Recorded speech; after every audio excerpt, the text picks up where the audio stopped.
welcome everybody. So now I think, thank you so much for those sharp talks. You've given us a quick overview. I think we have a good idea of where you are, where you're tackling, where you want to go. And now, pun intended, now I want to interconnect those things and see what common challenges we have or disagreements. If that would be great if you bring some polemic things.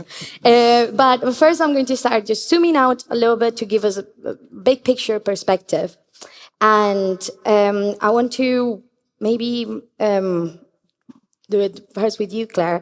So you guys are working across different node types, and like you have to tackle this challenge kind of from away. Now, can you tell us simply where do you see in the nearest term the biggest impact that interconnecting QPUs are going to be beyond saying more capability or computing or better error correction? What is?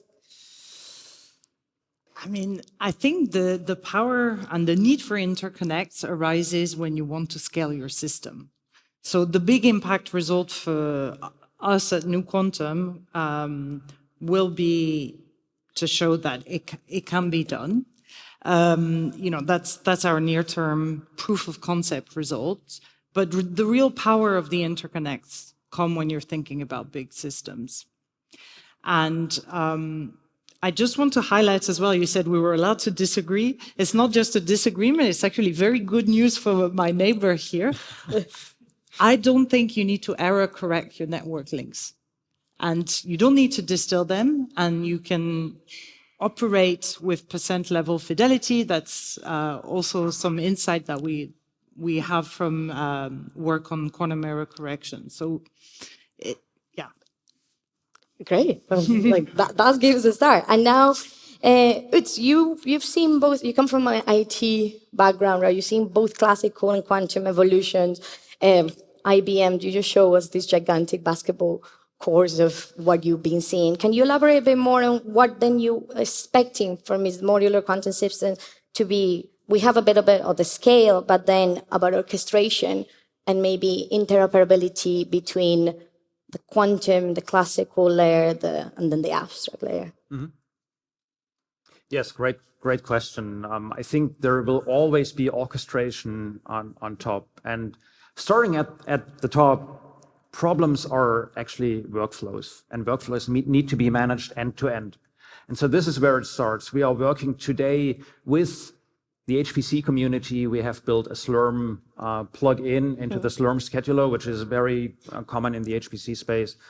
Working together with STFC from the UK and also Recon is looking at that, tackling problems, for instance, of Recon, ground state energy computations that are really competing with the classical methods. So that is like the classical workload management, resource management that is needed for a meaningful workload.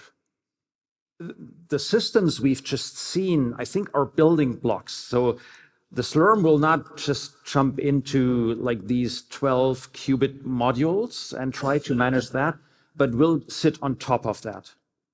And then the last layer in this, once you have like a set of modules being connected to each other, there are some challenges like how do you compile your code? How do you transpile your code to fit on this topology of 12 logical qubit building blocks? Well, that scares me because then it feels it's very challenging just to go. So where does it go tackling those challenges? Yeah, we got a few years left. A few years left, yeah. And then going a bit more on like the hardware side, for both you, Robert and Akihisa, though you're both working on photonic links, but they're very different platforms. Now we have heard. Kind of think it makes sense why you think your approach is very well suited for your particular platform. But what would be the toughest part to get right in your particular cases? Do you think is this fidelity, rate, robustness, other? Yeah, certainly, since we are using the photonic devices, this reproducibility is a key challenge. The yield and when we have a device in the actual implementation, it might be slightly different in terms of dimensions. So we are dealing with 500 nanometer diameter scale. And if it change by 10%, that would be significantly impact the entanglement generation rate, particularly infidelities. So this reproducibility is a key, and that's like exactly we are working on how to make exact devices in each round. But besides that, we are using neutral atoms, so it's very similar to the free space cavities. Okay, so you say more for engineering. Yes. Yeah, somewhat similar.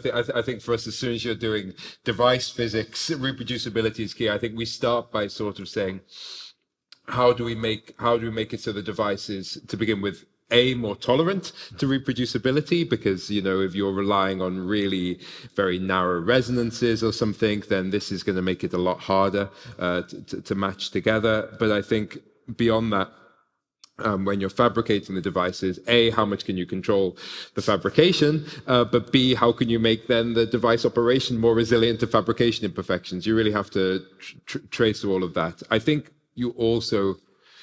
you try and add tunability wherever possible, but this is not always ideal to try and compensate for these sort of things. But I think, yeah, when it comes to scaling out, this is one of the larger challenges. I think when it comes to microwave to optics transduction, we've started by showing that actually we have the platform that has the ability to scale. You know what I mean? Like, it has the core ingredients. It doesn't make the scaling necessarily easy, but it's there to start with, if that makes sense. And maybe just to follow up on that, so you both are saying that basically is this going to scale up. Do you think these challenges are going to be the same when you're thinking of going from pairs to tens and then going like to hundreds, or are the challenges going to be just fundamentally different? That's a great question. So in a small scale, it's up to 10, we will see the straightforward extensions. But once we need to have hundreds of devices, we have a different challenge that it has to be compatible with the QPUs. And then the geometry could be different. So we have to consider some other factors to be compatible as interconnected devices. So I think beyond 10, we haven't have a clear picture yet. Yeah, so that's our current understanding. No, I think when we're trying to scale up our devices, I think it's actually somewhat similar to scaling up quantum computers. You're looking for that moment where you can kind of close the box and say you have a unit cell that you could now print, which is what we're trying to do with the modular quantum computers. But I think for the transducers, it's the same idea. It's why we really focus on, like, okay, well, not just entanglement, but entanglement is a reproducible clock cycle. So then I know that things aren't getting arbitrarily complicated where I'm trying to combine my resources together, and I'm not necessarily slowing things down.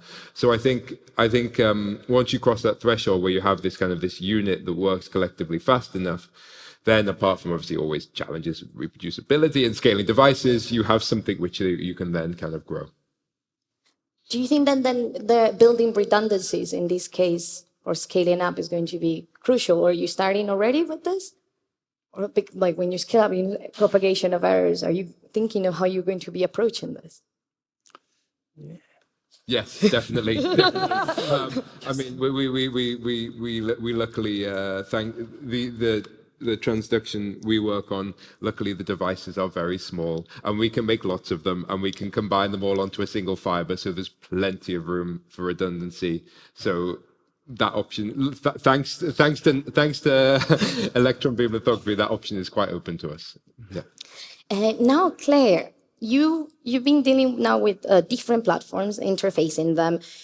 You successfully now done 2, and I think you probably guys are going to start trying to see how you can integrate more. Is there any lesson there from working with these closed platforms that you could say that innovations could accelerate if maybe some of the knowledge was shared?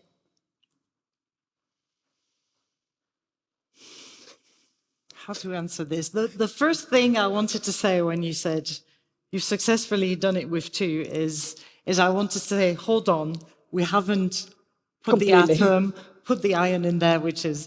but then for the second part of your question, collaborations are key. You've mentioned several times that your final design will have to be tailored to your end user requirements. And so capturing those requirements is where collaboration is needed. I think down the path when we think about the switch layer, just like you were saying, there's also like a dependence on like what type of code and scheduling do you want to do for the exact layout. So I think just like if you want to define things horizontally, everyone will have to work on defining the interfaces very, very clearly. Thank you. And Anuj, I'm not going to leave you on the side, so I have one for you. To what extent do you think then classical orchestration frameworks can now adapt to these now quantum modular systems, and maybe some more on what innovations might be needed? So I think we will not have resource management on that level, right? So while you are looking at modularity and plugging into that, I think we rather treat it as a box. So our granularity is much coarser, because then we can ensure like the integrity we need, the qualities, can test everything. So it will really have to be around how algorithms use that kind of structure. Now, looking ahead, do we see orchestration across several of these systems? That's a great question. I mean, we'll be happy for the next years doing stuff, but I believe, there will always be problems which are larger than what you can cover today. So we will have to think about combining that, and not just combining with other quantum systems, but also combining with the classical side. And then interleaving, like some algorithms will benefit from a very tight integration, so you can keep the classical side and the quantum side busy at the same time. Mm-hmm. Some might not benefit from that. And then as we look into a cloud-based world, how can you serve several clients at the same time? Because you want to keep all the systems busy at the same time, but still you don't want to have clients waiting for resources to become available. So that's like the puzzle that will have to be solved at that point in time. But then in that case, do you think there's going to be learned lessons of how that is being dealt classically on like reducing latencies, or do you think it's just going to an open question that we'll see when the systems evolve? I mean, today classical scheduling systems have approaches for that. The cloud will have a different approach, because in a classical HPC center, you want to utilize your resources, but there's always competition because you're only so big. In cloud, you assume you have infinite resources. And so that's a slight clash. I think we will see how we deal with that, because again, we have two sides. Like quantum is a little bit constrained. It's also not interchangeable. So maybe the systems have their own characteristics.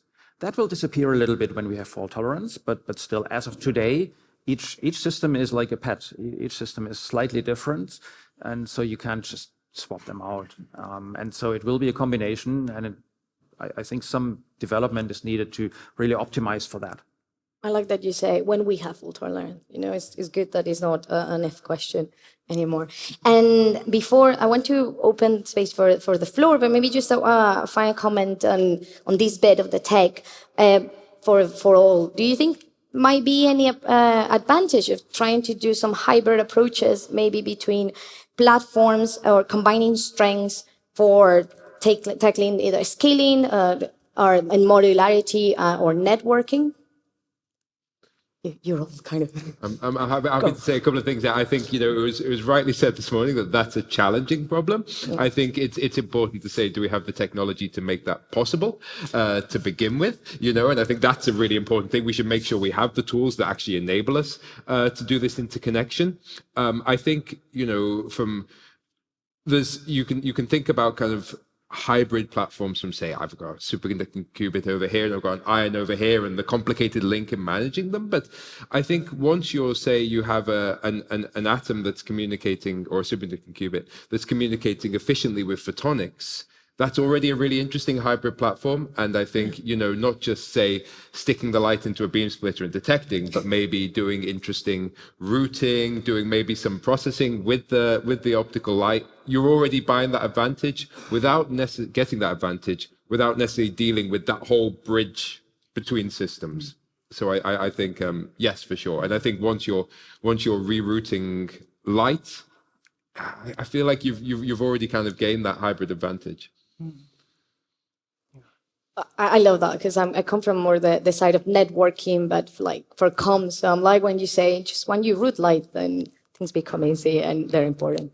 Any more comments? Yes, You. no, I really want to emphasize what Rob said. As soon as you've paid the price to convert to a photon, you're now connecting at the speed of light, and that gives you really a high advantage for implementing, we get power, and you see from QuantumL DPC codes from long-range connectivity, and that's what optics and this hybrid matter photon approach gives you.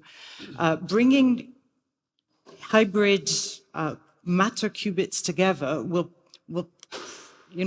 probably give you benefit on paper, but we'll have to sort out how to do this without degrading fidelity, because any degradation of fidelity is,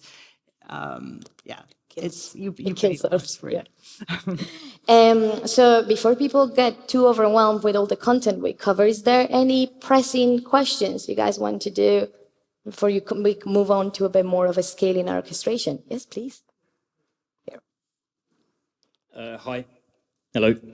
Dan Home from Coro. My question is, in the computing domain, we have a metric which John Preskill and team have come up with for computations, number of QoPs. When it comes to the networking, what do you think the metric's going to be to measure performance agnostically across all the different technologies? Is it maybe bells per second or something, or megabells? I just came up with that on the spot there. You've heard it first here. I hope. Anybody wants to go first? I think if you're really wanting to characterize the interface in itself, then yes, it's rate or bell state per second and fidelity, and these are pretty much the only thing you care about, I would say, at this low level. I think moving to the longer term, you do want to climb that step, and maybe you shouldn't judge optical interconnects and long range interconnectors equal to local gates. They are not. They achieve something entirely different. But maybe kind of longer term, you could think about maybe kind of an equivalent qubit number. Say I have maybe 50 qubits in module 1 and 50 qubits in module 2. Have I just got 100 qubits talking to each other? You can go to that kind of higher level of abstraction. What enhanced power have I kind of unlocked thanks to the connection, maybe? Just adding to that, this is a great question, but it's a micro benchmark question, right? And it's good to be able to evaluate different approaches.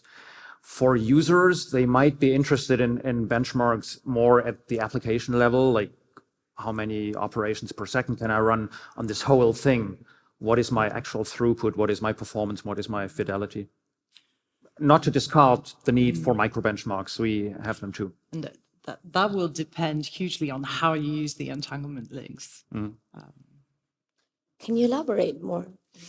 I mean, if you can. Yes. No, in 10 seconds though is the idea, and for a long time, if you look at papers 5 years ago, the idea was okay, so you guys are going to create bell states, and then you're going to distill them until you have the same fidelity as the local links, and then we'll be able to, build a unified compute surface without degrading the performance of the system, which as soon as you do distillation, you lose in rate, or alternatively, you start multiplexing like crazy, and 90% of the computer is networking qubits, which is all to our advantage as networking companies.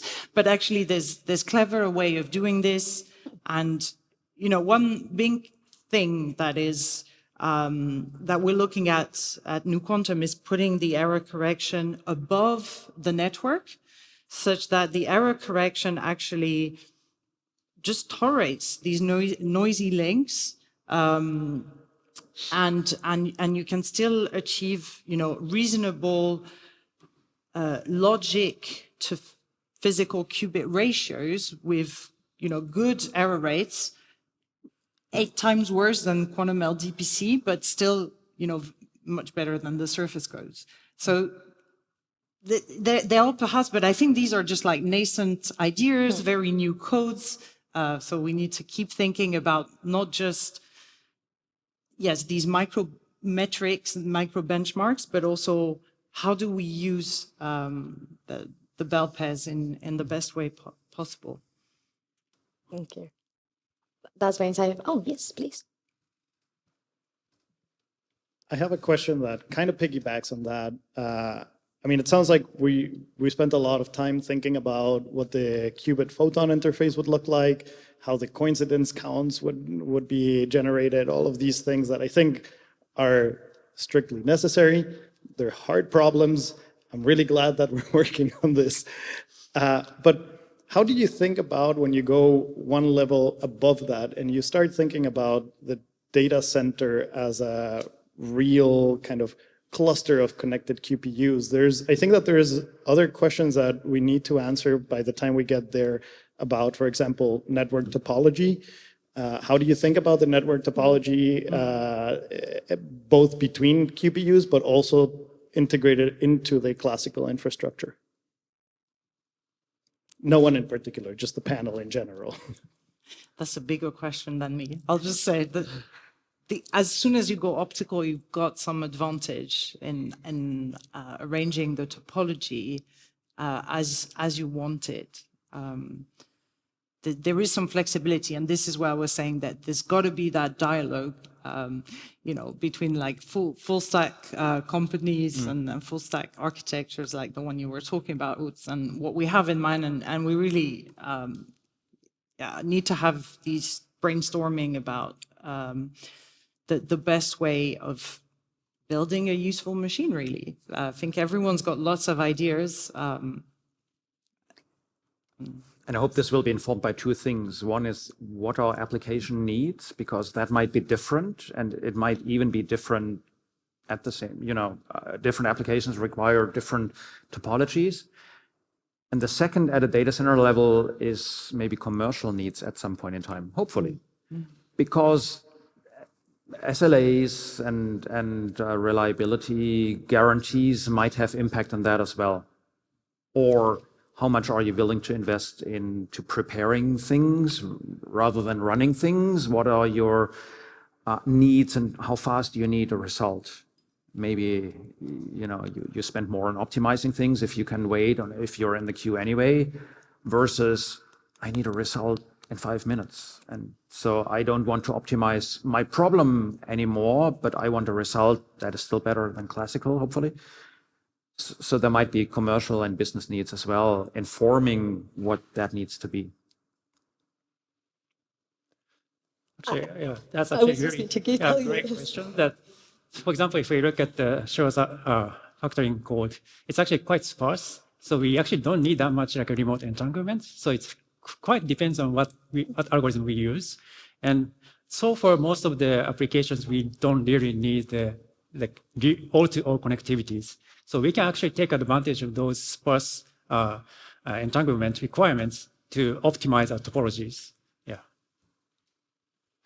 Well, I'm very happy that, because I'm going through my notes and I was like, oh, they're touching all the points that I had, but maybe something that I wanted to get into, and it was touched in the previous panel, is, so benchmarking seems to be, we want to be guided by applications and users and capabilities that will evolve. What about the role of infrastructure? Will this be, what will be the role in imposing benchmarking and even standards? What is your comment on this? Maybe Rob starts. Let's go with you, Rob, first. Okay. Standardization is very important. It's very, very hard at the moment. It's such a hard problem.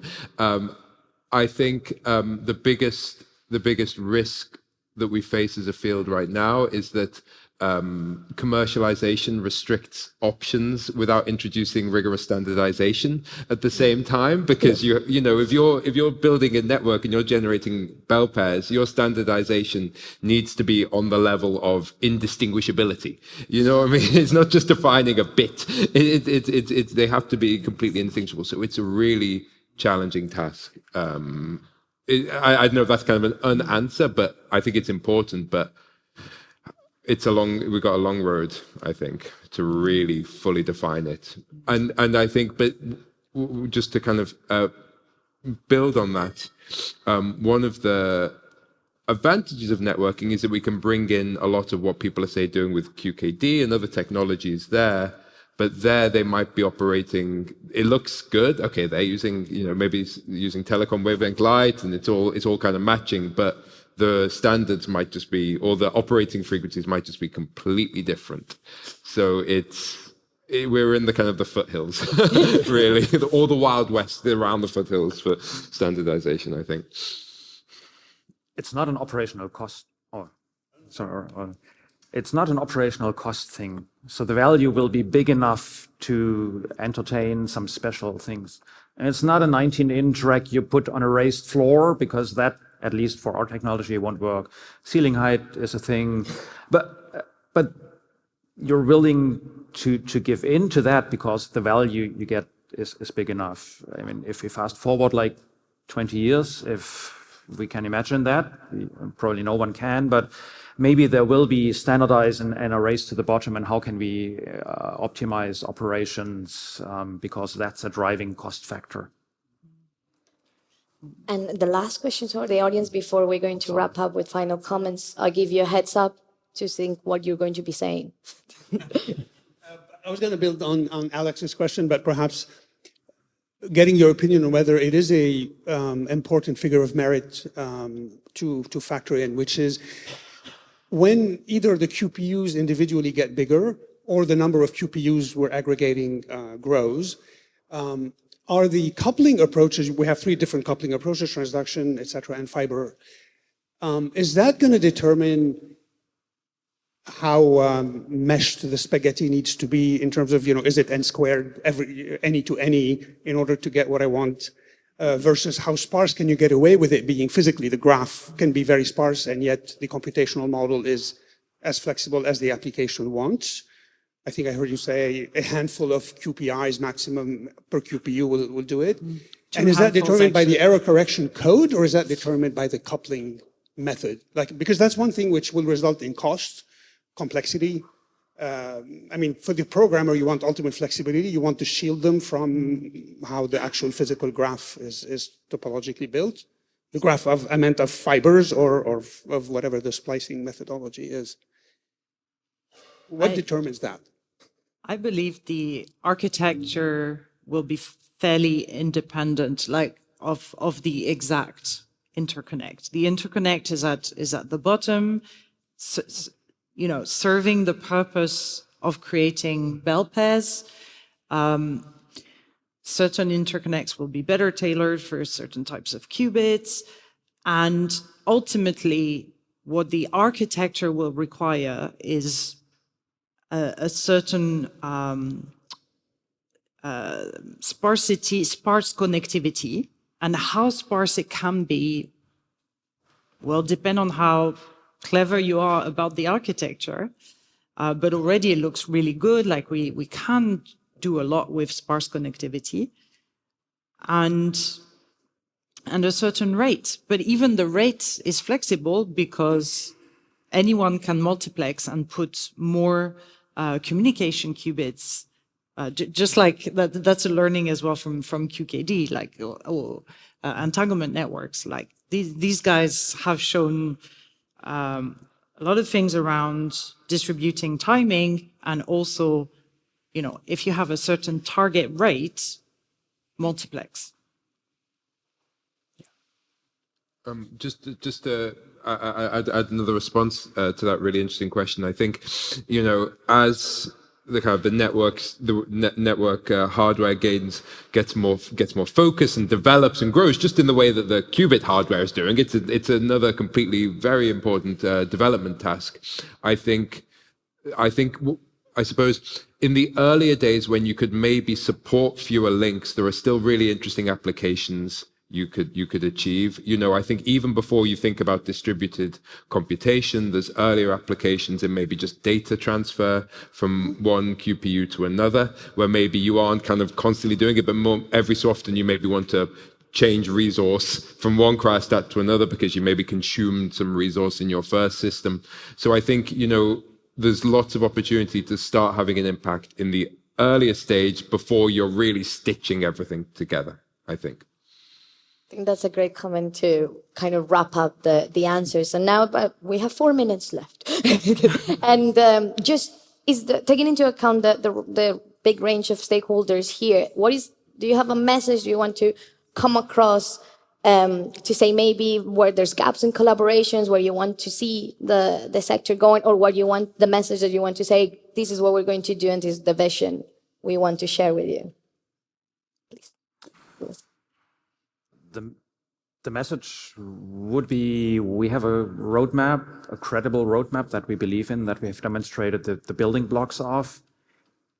While we do a lot of things ourselves, it does not take away the need to collaborate with users, institutions, clients to really bring us to the next level, because only their problems will drive us and help them.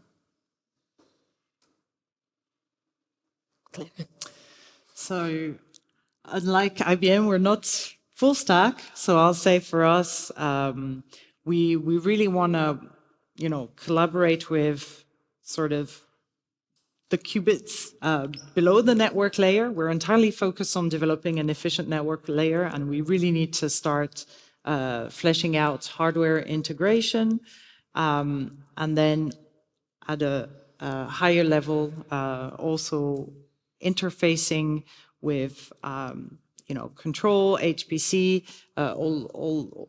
all these things really can't start early enough. So, yes, collaboration, definitely. I think we are very similar. Particularly, we are looking for the collaboration for physical to logical interface, logical behavior interface, which there's a lot of interesting options, but there's no unique solution yet. So we are actively looking for the collaboration for theory and architecture designs. I think echoing those points, we're seeing, obviously, I don't need to say it to this room, but how important the network and the interconnectivity is to really scalable quantum computing systems and quantum information, not just collections of qubits.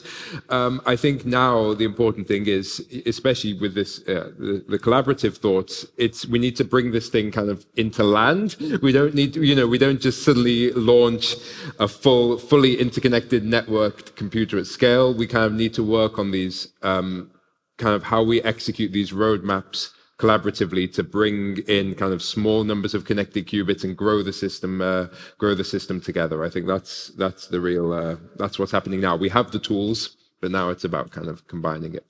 Talking to each other. Well, thank you so much for this. I hope you enjoyed as much as I did. Let's give applause.